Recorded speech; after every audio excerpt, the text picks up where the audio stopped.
നമസ്കാരം. നമ്മളെല്ലാവരും മനുഷ്യരല്ലേ? അത് സംശയമില്ല, നമ്മളെല്ലാവരും മനുഷ്യരാണ്. ഈ മനുഷ്യരായിട്ട് നമ്മൾ ജനിച്ചു കഴിഞ്ഞാൽ പിന്നെ എന്താ ചെയ്യുന്നത്? മനുഷ്യരായിട്ട് തന്നെ ജീവിക്കുക, മനുഷ്യരായിട്ട് തന്നെ മരിക്കുക എന്നുള്ളത്. അല്ലാതെ മനുഷ്യരായിട്ട് ജനിച്ചിട്ട് ദിനോസറായിട്ട് അങ്ങനെ ജീവിക്കാൻ പറ്റുമോ? ഇല്ല. അതായത് നമ്മൾ ഈ മനുഷ്യ ജന്മം കൊണ്ട് ഒരുപാട് നല്ല കാര്യങ്ങൾ ഒരുപാട് മഹാന്മാർ ചെയ്തിട്ടുണ്ട്. തോമസ് ആൽവാ എഡിസൺ ബൾബ് കണ്ടുപിടിച്ചു, മാർക്കോണി റേഡിയോ കണ്ടുപിടിച്ചു, ഐസക് ന്യൂട്ടൻ, ലൂയി പാസ്റ്റർ പേവിഷബാധയ്ക്കുള്ള മരുന്ന് കണ്ടുപിടിച്ചു, അത് തന്നെ ഭൂമി ഉരുണ്ടതാണെന്ന് മകല്ലൻ കണ്ടുപിടിച്ചു. പക്ഷെ നമ്മളൊക്കെ കണ്ടുപിടിച്ചോണ്ടിരിക്കുന്നത് എന്താ? മറ്റുള്ളവരുടെ കുറ്റവും കുറവും അല്ലേ? അതായത് നമ്മുടെ മനുഷ്യ ഗുണമാണ് എല്ലാത്തിൻ്റെയും കുറ്റം കണ്ടുപിടിക്കുക എന്നുള്ളത്. അതായത് എൻ്റെ ഒരു ഓർമ്മ ഇങ്ങനെ പുറകിലോട്ട് പോവാണെങ്കിൽ, പണ്ട് ഞങ്ങളുടെ അടുത്ത് ഓച്ചറ അമ്പലത്തിൽ 12 വിളക്ക് മഹോത്സവം നടന്നുകൊണ്ടിരിക്കുമ്പോഴത്തേക്ക് ആ ഗോപുരത്തിൽ ഇഷ്ടംപോലെ ഈ മാല ബൾബുകൾ ഇങ്ങനെ കത്തിക്കൊണ്ടിരിക്കും. അങ്ങനെ ആയിരക്കണക്കിന് ബൾബുകൾ ഇങ്ങനെ കത്തിക്കൊണ്ടിരിക്കുമ്പോൾ ഇതെങ്കിലും മേപ്പോട്ട് നോക്കിയിരിക്കും. എന്താ നോക്കിക്കുന്നതെന്ന് ചോദിച്ചു കഴിഞ്ഞാൽ അതിലൊരു ബൾബ് കത്തുന്നില്ല. ഈ ആയിരക്കണക്കിന് ബൾബുകൾ കത്തിക്കൊണ്ട് നിൽക്കുന്നവൻ കാണുന്നില്ല, ഒരൊറ്റ ബൾബ് കത്താതിരിക്കുന്നതാണ് കാണുന്നത്. അതാണ് നമ്മുടെ ഒരു രീതി. അതുകൊണ്ട് തന്നെ നമുക്ക് ഈ കുറേ കുറ്റങ്ങളും കുറവുകളും ഒക്കെ ഒരു തമാശയായിട്ട് വളച്ചൊടിച്ച് കൊണ്ടുവരാൻ പറ്റുമെന്നുള്ള ശ്രമമാണ് നടന്നുകൊണ്ടിരിക്കുന്നത്. അപ്പോൾ ഞാൻ കുറ്റം പറയാൻ തുടങ്ങുമ്പോഴത്തേക്ക് അത് കുറ്റം എന്ന് പറഞ്ഞാൽ ഒരുപാട് നന്മകളിൽ നിന്നാണ് കുറ്റം പറയുന്നത്. ഞാൻ പറഞ്ഞു ഈ നാടകമായിട്ട് ബന്ധപ്പെട്ടുള്ള കാര്യം ഞാൻ പറഞ്ഞല്ലോ, ഓച്ചറ കായങ്ങളൊക്കെ എൻ്റെ അടുത്ത പ്രദേശങ്ങളാണ്. അവിടെ എല്ലാം നാടകത്തിൻ്റെ അരങ്ങുകളാണ്. നമ്മുടെ ഏറ്റവും കൂടുതൽ നാടക ട്രൂപ്പ് KPSC സഹിതം കായംകുളത്താണ്. അപ്പം ഈ നാടകത്തിലേക്ക് വരാൻ വേണ്ടി ഒരുപാട് കലാകാരന്മാർ ആഗ്രഹിക്കും. ഈ നാടകത്തിലൊക്കെ അവസരം ചോദിക്കുന്നവർ ഒരു ഡയലോഗുള്ള ഒരു വേഷമായിരിക്കും ആദ്യം ചോദിക്കുന്നത്, അല്ലേ? ഒരു കക്ഷി എൻ്റെ വീട്ടിനടുത്തുള്ള കക്ഷി തന്നെയാണ്. അദ്ദേഹം പറയുന്നത് എനിക്ക് ഡയലോഗ് ഇല്ലാത്ത ഏതെങ്കിലും വേഷം തരാം. കാര്യം പുള്ളിക്ക് മടിയാണ്. അങ്ങനെ ഡയലോഗ് ഇല്ലാത്ത വേഷം ഈ ക്ലബ്ബ് നാടകത്തിലൊക്കെ പുള്ളിക്ക് കിട്ടുന്നതെന്ന് പറഞ്ഞു കഴിഞ്ഞാൽ ഈ പോലീസ് കോൺസ്റ്റബിളിൻ്റെ ഒക്കെ വേഷമായിരിക്കും. കാര്യം SI വന്നിട്ട് കോൺസ്റ്റബിൾ ഇയാളെ അറസ്റ്റ് ചെയ്യൂ എന്ന് പറയുമ്പോഴത്തേക്ക് പിടിക്കുന്ന ചെറിയ ഡയലോഗൊന്നുമില്ല. അപ്പോൾ ഈ വേഷം കെട്ടി എന്ന് പറഞ്ഞു കഴിഞ്ഞാൽ പുള്ളി സ്വന്തമായിട്ട് വേഷം ഉണ്ടാക്കി എന്ന് വേണം പറയാൻ. കാര്യം ഈ കോസ്റ്റ്യൂം പാൻസ് ഒരു കണ്ടക്ടറിൻ്റെ ഉപേക്ഷിച്ച പാൻസ് ഒപ്പിച്ചു, ഷർട്ട് ഒരു ഓട്ടോറിക്ഷക്കാരൻ്റെ ഒപ്പിച്ചു, ബെൽറ്റ് ഇതുമായിട്ട് യാതൊരു ബന്ധമില്ലാത്തൊരു NCC പയ്യൻ്റെ ഒപ്പിച്ചു, തൊപ്പി ഒരു സെക്യൂരിറ്റിയുടെ ഒപ്പിച്ചു. ഇതൊക്കെ വെച്ചിട്ട് ഒരു ചകരിക്കകത്ത് ഈ കളറൊക്കെ അടിച്ചിട്ട് മീശയൊക്കെ ഒട്ടിച്ച് വെച്ചിട്ട് ഇങ്ങനെ പൂച്ച പോലീസ് പോലെ ഇങ്ങനെ വന്ന് നിൽക്കുക. അപ്പം ഈ പിന്നെ റിഹേഴ്സലൊന്നും പങ്കെടുത്തില്ല. കാര്യം എന്ന് പറഞ്ഞു കഴിഞ്ഞാൽ ഇത് ഓൾറെഡി ഡയലോഗൊന്നും ഇല്ലല്ലോ, സമയത്ത് വന്ന് ചെയ്താൽ മതി. അന്നത്തെ ദിവസം പണിക്ക് പോയി, ആ നാടക ദിവസമായി. ഈ ദിവസം പുള്ളിക്കാരൻ ഇങ്ങനെ വന്ന് നിൽക്കുമ്പോഴത്തേക്ക് വാദിയുണ്ട്, പ്രതിയുണ്ട്, മറ്റേ പോലീസുകാരൻ CI ഉണ്ട്, SI ഉണ്ട്, എല്ലാവരും ഉണ്ട്. അപ്പോൾ SI പറഞ്ഞു കോൺസ്റ്റബിൾ അറസ്റ്റ് ചെയ്യും എന്ന് പറയുമ്പോഴത്തേക്ക് പുള്ളിക്കാരൻ ചെന്നിട്ട് വാദിയും പ്രതിയുണ്ട്, പ്രതിയെ അറസ്റ്റ് ചെയ്യാതെ വാദിയെ ചെന്ന് പിടിക്കുക.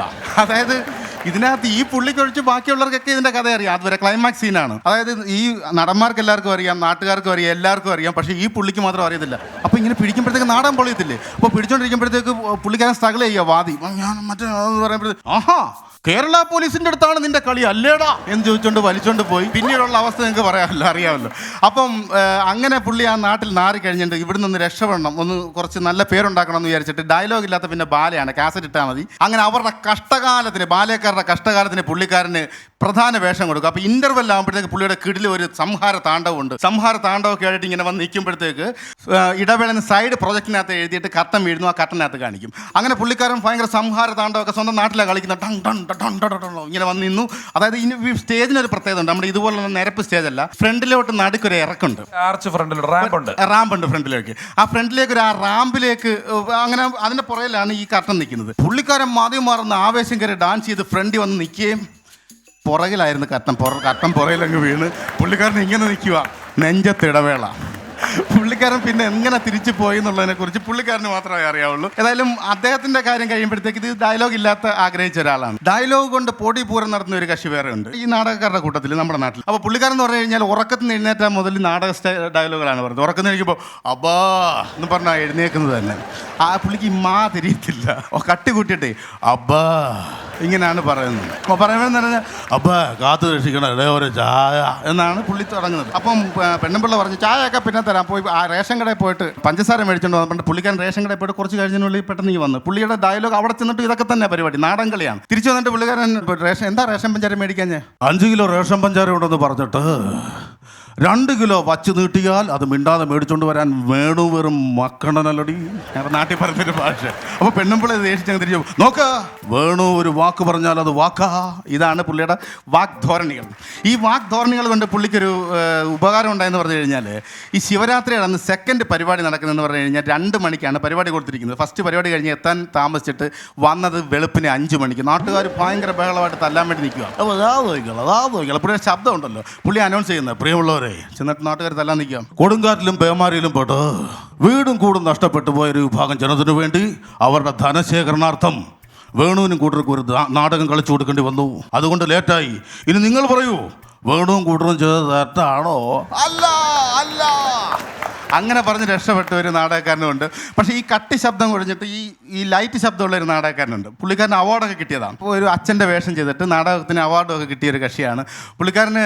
എൻ്റെ അവാർഡ് കിട്ടിയ നാടകത്തിലെ ഡയലോഗ് എന്ന് പറഞ്ഞു കഴിഞ്ഞാൽ, ഈ നാലുകെട്ടിലേക്ക് വരുമ്പോൾ എൻ്റെ ഉണ്ണിക്ക് കൊടുക്കാൻ എൻ്റെ കയ്യിലൊന്നും ഇല്ലല്ലോ എൻ്റെ ഉണ്ണിയേ എന്നുള്ള ആ ഡയലോഗ്. ഇതുപോലൊന്നുമല്ല, വളരെ വികാര തീവ്രമായ ഡയലോഗ് കാച്ചിട്ട് പുള്ളിക്കാരന് അവാർഡ് കിട്ടി. പുള്ളി വലിയ പ്രശസ്തനായി, പുള്ളിയെ പറ്റി എല്ലാം സംസാരിക്കാൻ തുടങ്ങി. പിറ്റേ വർഷം വേറൊരു സമിതി നല്ല അഡ്വാൻസും കൊടുത്ത് നല്ല പേയ്മെൻറ്റും കൊടുത്തിട്ട് പുള്ളിക്കാരനെ വിളിച്ചിട്ട് പുള്ളിക്കാരൻ ഇതിനകത്തിൽ അച്ഛൻ്റെ വേഷമാണ്. അടുത്ത നാടകത്തിനകത്ത് ജഡ്ജിയുടെ വേഷം. ജഡ്ജിയുടെ വേഷത്തിലും പുള്ളി എന്തിരുന്നുണ്ട്, IPC 345 പ്രകാരം ഈ നിൽക്കുന്ന പ്രതി ഞാൻ അങ്ങ് തൂക്കിക്കൊല്ലാൻ വിധിച്ചേക്കുക എന്നാണ് പറഞ്ഞത്. അങ്ങനെ ചില നാടക കാര്യങ്ങളും ഒക്കെ ആയിട്ട് ആണ് നിങ്ങളുടെ മുമ്പിൽ ചില കുറ്റങ്ങളും കുറവുകളൊക്കെ പറഞ്ഞത്. നാടകക്കാരെ പറഞ്ഞു, ബാലയക്കാരെ പറഞ്ഞു, പിന്നെ മിമിക്രിക്കാരെ പറയാനായിട്ട് വേറെ ഏതെങ്കിലും മേഖലയിൽ നിന്ന് ഉള്ളവർക്ക് അവസരം നൽകിക്കൊണ്ട് താങ്ക് യു.